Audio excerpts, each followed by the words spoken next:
The sky over the Fuji Speedway is not gray, it is black, a bruising, violent charcoal that hangs so low it feels as if it is crushing the circuit into the earth. It is October 24th, 1976, and the world is holding its breath. The rain isn't falling, it is hammering, a relentless biblical deluge that has turned the tarmac into a treacherous river of oil and water. In the pit lane, the tension isn't just palpable, it is suffocating, a physical weight pressing down on the chests of mechanics and team principals alike. Amidst the frantic activity, the shouting of engineers over the roar of engines being warmed up, and the hiss of rain on hot metal, stands a figure who looks less like an elite athlete and more like a rock star who has wandered onto a battlefield by mistake. James Hunt is vibrating. It is not just the adrenaline of the impending start, it is a cocktail of terror, exhaustion, and a nervous energy that threatens to tear him apart. He is tall, shaggy-haired, and undeniably charismatic, but right now he is cornered. The entire season, a chaotic, controversial, and deadly season, has come down to this single moment in the shadow of an invisible Mount Fuji. He needs to score 4 points. That is the mathematics of it. But the reality is a game of Russian roulette played at 170 miles per hour in zero visibility. His stomach is churning. The nausea is overwhelming. He is sick, physically, violently sick, from the sheer pressure of the moment. The crowd in the grandstands, huddled under umbrellas, watches in stunned silence as the golden boy of British racing does something that would be unthinkable in the sterilized corporate world of modern Formula One. Unable to contain the nerves and with nowhere else to go in the frantic seconds before the formation lap, Hunt steps away from his McLaren M23. He doesn't seek privacy, he doesn't hide. Right there, in front of the world's media and thousands of spectators, he relieves himself against a wall, urinating in public view. It is a moment of raw, unpolished humanity. It is vulgar, it is shocking, but it is also brutally honest. He is emptying himself of fear, preparing to strap himself into a machine that is effectively a bomb on wheels, to drive into a wall of water where he won't be able to see 5 feet in front of his nose. He zips up, wipes his mouth, and climbs into the cockpit. His eyes, usually sparkling with mischief, are dark and hollow. He is about to dance with death one last time, and he knows the music might stop at any corner. If you want to know all about this and other F1 stories, hit the like button and subscribe to the channel right now. To truly understand the man urinating against the wall at the Fuji Speedway, you have to understand that James Hunt was an anomaly, a glitch in the matrix of professional sport, even by the relaxed standards of the 1970s. In an era where the sport was beginning its slow march towards professionalism, where sponsors were starting to demand clean-shaven ambassadors and filtered water was replacing champagne, Hunt was a glorious, unapologetic throwback to a time that perhaps never even existed. He was the last of the Cavaliers, a man who treated Grand Prix racing not as a career, but as a high-speed interruption to a life dedicated to pleasure. Hunt didn't train in a gym, he didn't count calories, he didn't visualize lap times in a simulator. His preparation involved squash games to sweat out the alcohol from the night before, chain-smoking cigarettes until moments before the helmet went on, and a social life that would have killed a lesser man.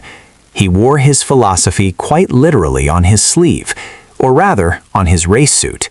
Sewn onto the fabric of his fireproof overalls, right there among the logos of Texaco and Marlboro, was a patch that became his manifesto: Sex, Breakfast of Champions. It was a joke, a provocation, a middle finger to the establishment, but it was also a shield. It was Hunt saying to the world, "I will beat you, but I will do it on my terms, and I will have more fun doing it than you will ever have in your entire life." But to dismiss Hunt as merely a playboy with a heavy right foot is to misunderstand the sheer, raw talent that lived within him, and a manual gearbox, and drive it to the ragged edge just by being a party animal. Hunt possessed a sensitivity to the car that was supernatural. When he was focused, when the red mist cleared, he could make a car dance. He drove with a terrifying commitment, throwing the car into corners with a violence that belied the delicate feedback he was receiving through his fingertips. The 1976 season was the perfect storm for Hunt's character. It was a year defined by the binary opposition between him and Niki Lauda. It was fire and ice, the instinctive, chaotic genius of Hunt versus the calculated, precise, computer-like mind of Lauda. Lauda was the man who went to bed early, who understood the metallurgy of his engine valves, who negotiated his contract based on his value to the dollar. Hunt was the man who arrived at sponsor dinners barefoot, who slept with 33 British Airways stewardesses in Tokyo before the final race, or so the legend goes, and who drove on pure, unadulterated instinct. The road to Japan had been paved with broken glass. It was a season of disqualifications, reinstated points, and political maneuvering that made the sport look like a soap opera. Hunt had won the British Grand Prix, only to be disqualified later. He had fought tooth and nail in a McLaren that was aging but still potent. But the shadow that hung over everything was the Nürburgring. When Niki Lauda's Ferrari burst into flames at the Green Hell, trapped in an inferno that melted his helmet and seared his lungs, the championship seemed over. Hunt, watching the smoke rise, must have felt a complex mix of horror and a strange, guilty realization that the door was now open. But Lauda didn't die. In a display of will that defied medical science, the Austrian returned to the cockpit just 6 weeks later, his wounds still bleeding, his eyelids burned away. This was the monster Hunt was fighting. Not just a driver, but a revenant, a man who had walked out of the fire to defend his crown. So, as they arrived in Japan, the narrative was almost too perfect. The playboy versus the survivor. And nature, sensing the drama, decided to provide the ultimate stage. The rain at Fuji was not just weather, it was a character in the story. The track, situated in the foothills of the mountain, was a bowl that collected water. Rivers ran across the braking zones. The spray from the cars didn't just obscure vision, it erased the world. To drive a Formula One car in those conditions is akin to flying a fighter jet through a thunderstorm with your eyes closed. The tires of the era, the massive Goodyear slicks and wets, were primitive by modern standards. They could displace gallons of water, but they couldn't fight hydroplaning when the standing water was inches deep. When the race started, the spray was so thick that the back of the grid couldn't even see the starting lights. They started based on the sound of the engines ahead of them rising in revs. Hunt, starting from second on the grid, got a rocket launch. He dove into the first corner, a blind faith maneuver, taking the lead. Behind him, the chaos unfolded. And then, the unthinkable happened. Niki Lauda, the bravest man in the sport, the man who had cheated death, pulled into the pits after 2 laps. He unbuckled his harness and climbed out. "My life is worth more than a title," he reportedly said. It was an act of supreme courage, a refusal to die for entertainment. Enzo Ferrari might have been furious, the Italian press might have called him a coward, but in that moment, Lauda transcended the sport. He left the circuit immediately, heading to the airport, leaving Hunt alone on the track, with the championship in his hands. But Hunt didn't know. In the days before team radio was a constant stream of information, Hunt was isolated in his cockpit. He didn't know Lauda had retired. He didn't know that all he needed to do was finish fourth. He drove like a man possessed. He drove with the anger of the desperate. The rain lashed at his visor, finding its way inside, mixing with the sweat and the fear. Every corner was a gamble.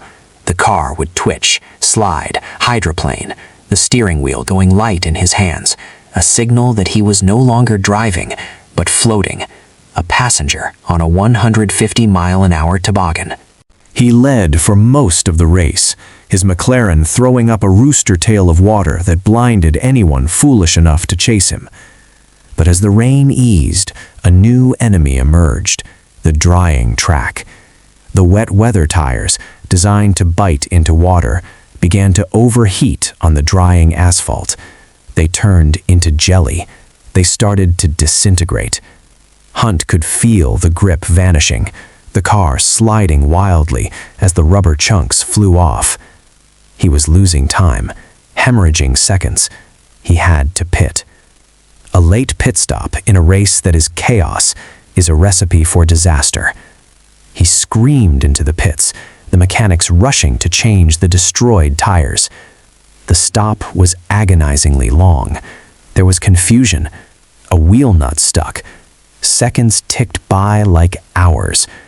When Hunt roared back out onto the track, he had fallen down the order. He was fifth. He needed fourth. The final laps of the 1976 Japanese Grand Prix are the stuff of legend. Hunt, on fresh tires, was a man unleashed. He didn't know where he was in the standings. He thought he had lost. He thought he had thrown it all away. He drove with a red mist of fury. He passed Alan Jones. He passed Clay Regazzoni in a move that was more street fighting than racing. He was climbing, clawing his way back, but the pit boards were confusing. The spray was still blinding, and the race was ending. When he crossed the finish line, James Hunt did not punch the air. He did not wave to the crowd. He was furious. He pulled the McLaren into the pit lane, the car steaming, the tires worn, the engine ticking as it cooled. He unbuckled and practically leaped out of the car. He stormed towards his team manager, Teddy Mayer, ready to physically fight him. He thought the team had botched the pit stop and cost him the title. He was shouting, his face red with exertion and rage, his blonde hair plastered to his skull with sweat. Mayer grabbed him by the shoulders. He was shouting back, trying to break through the wall of noise and adrenaline. James, you finished third. You were the world champion." The realization hit Hunt like a physical blow. The anger drained away, replaced instantly by a wave of shock, and then, typically, a desire for release. The transformation was instantaneous. The fury vanished and the party animal re-emerged. The tension that had led him to urinate on the pit wall hours earlier had evaporated. In the chaotic post-race celebrations, there were no ice baths, no debriefs with data analysts, no protein shakes. Hunt, still in his race suit, soaked in sweat and rain and champagne, made his requirements known. He didn't want a trophy. He didn't want a handshake from a dignitary. "Give me a beer," he demanded, "and give me a cigarette." It is the defining image of the 1970s. James Hunt, the newly crowned champion of the world, leaning against a wall, a can of beer in one hand, a cigarette in the other, a grin on his face that said he had gotten away with the heist of the century. He had beaten the odds, he had beaten the rain, and he had beaten the discipline of Lauda. That moment was the peak of a specific kind of freedom that has since vanished from the world. Hunt represented a time when human frailty and human vice were not hidden away, but were part of the package. He showed that you could be flawed, you could be scared, you could be hungover, and you could still be the best in the world. He would never reach those heights again. The fire burned too bright and too fast.